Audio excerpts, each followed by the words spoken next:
Quelle efficacité avec autant de négociations parallèles pour la même cause? La paix, c'est une démarche en fait.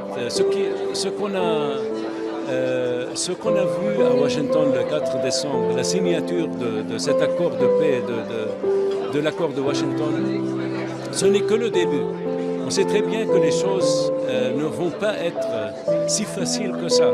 Ça va prendre du temps, il y aura des complications par-ci et par-là. On n'accepte pas du tout, bien sûr, on n'accepte pas du tout qu'aucune des parties puisse sortir de cette voie sur laquelle ils se sont engagés à Washington, la voie de la paix.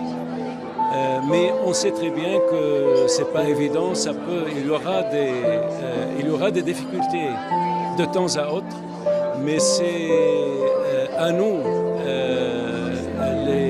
les médiateurs, que ce soit les États-Unis ou bien l'Union africaine, et on apprécie beaucoup l'initiative il y a quelques jours du président Lorenzo et aussi le rôle que le Togo a joué. Mais l'Union africaine en général, c'est à nous tous, ensemble, de faire de sorte que tous les mécanismes qu'on a mis en place pour la mise en œuvre de cet accord de paix sont respectés.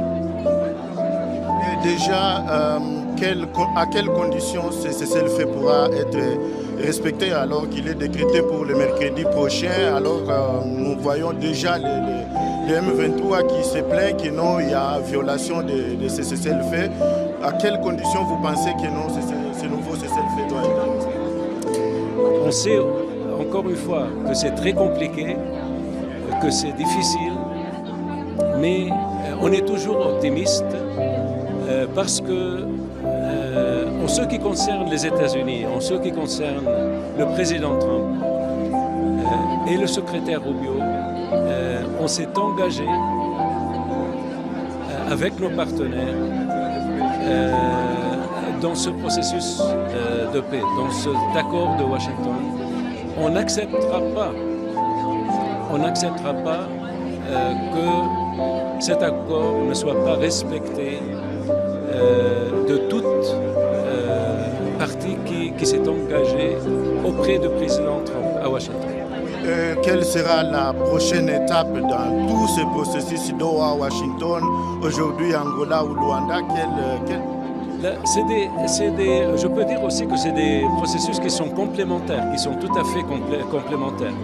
On travaille dès le début avec nos partenaires qataris et avec nos partenaires de l'Union africaine, surtout l'Angola et le Togo. Et bientôt Burundi, maintenant ça va passer au Burundi. Alors l'Union africaine sont nos partenaires, on travaille avec eux. On ne peut pas aujourd'hui savoir quels vont être les résultats d'ici quelques jours, d'ici une semaine, mais on est toujours optimiste. On sait très bien que le Rwanda comme la RDC se sont engagés. Le président Kagame s'est engagé à Washington auprès du président Trump et du monde entier. La même chose avec le président Tshisekedi. Et on n'acceptera pas que ça soit...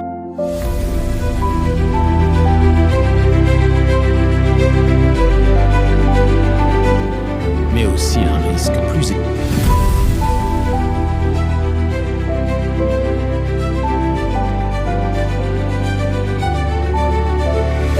Posez des questions, commentez, likez et surtout abonnez-vous pour nous donner la force de défendre la République démocratique.